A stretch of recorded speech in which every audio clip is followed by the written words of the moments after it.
రనా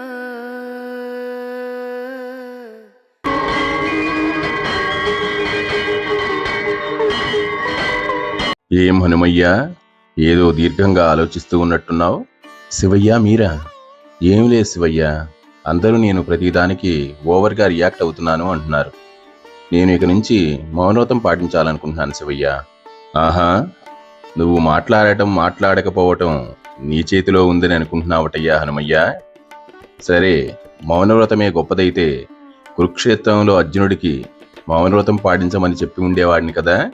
అలా కాదు శివయ్య, నాకు ఈ మధ్య కోపం బాగా ఎక్కువైపోతుంది. ప్రతి చిన్నదానికి ట్రిగ్గర్ అయిపోతున్నాను. నా కోపమే నా బలహీనత అనిపిస్తుంది శివయ్య.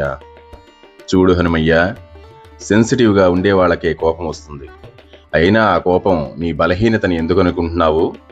నాకు ఈ పాము ఎలా ఆభరణమో నీకు ఆ కోపం కూడా ఆభరణమేనయ్యా హనుమయ్య. కానీ స్వామి, అరిషడ్వర్గాలలో కోపం కూడా ఉంది కదా. కోపం ఒక దుర్గుణం కాదంటారా స్వామి?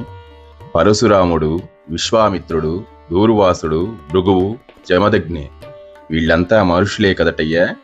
మరి వీళ్ళందరికీ విపరీతమైన కోపం ఉంది కదా. మరి వాళ్ళంతా నీ దృష్టిలో పనికిమాలిన వాళ్ళ హనుమయ్య? అయ్యో లేసివయ్యా, నేనంత దూరం ఆలోచించలేదు. చూడు హనుమయ్య, నీవు ఎలా ఉంటే నీకు నీ పక్క వాళ్ళకి క్షేమకరమో నేను నిన్ను అలాగే ఉంచుతాను. నువ్వు ఎవరి దృష్టిలో మంచివాడిగా ఉండాలో, ఎవరి దృష్టిలో చెడుగా ఉండాలో నిర్ణయించేది నేనే కాని నీ ప్రవర్తన కాదు.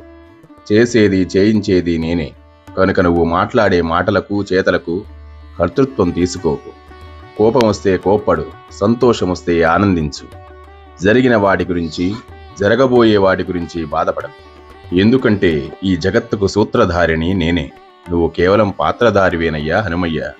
ఆ విషయం మర్చిపోకు. ఈ సమస్త లోకమంతా నా సృష్టే. నీకు హాని కలిగించే పని నేనెప్పుడూ చెయ్యను. ఈ విషయం ఎల్లప్పుడూ జ్ఞప్తిలో ఉంచుకో. సరే, మరి ఉంటానైతే వెళ్ళొస్తాను. దీర్ఘాయుష్మాన్ భవ.